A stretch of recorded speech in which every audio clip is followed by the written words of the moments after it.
everyone.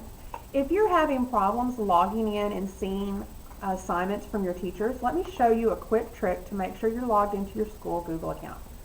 So what you're going to do is you're going to open Google and you're going to come over here to the far right hand side, and you'll either have a letter for your initial or you're going to have an avatar that you've created, something like that. But you're going to click on it and it's going to show you what account you're on. Like this one is showing me that I'm on my personal account. So then you're going to come down here. If you do not have a school account, you're going to come down here to add another account, and it's going to tell you to sign in.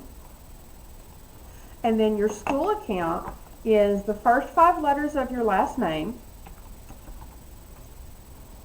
plus your lunch number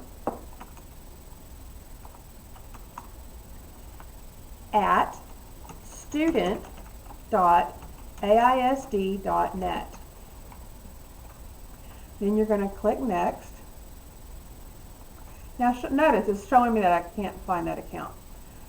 So we'll do my daughter's account.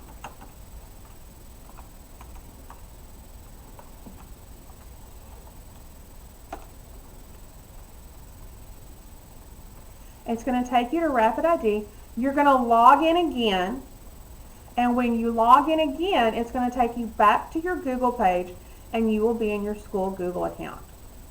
This way you'll be able to access assignments from your teachers, and you'll be able to see their pages. If you have any further questions, make sure you reach out to your teachers and let them know. Thanks. Have a great day.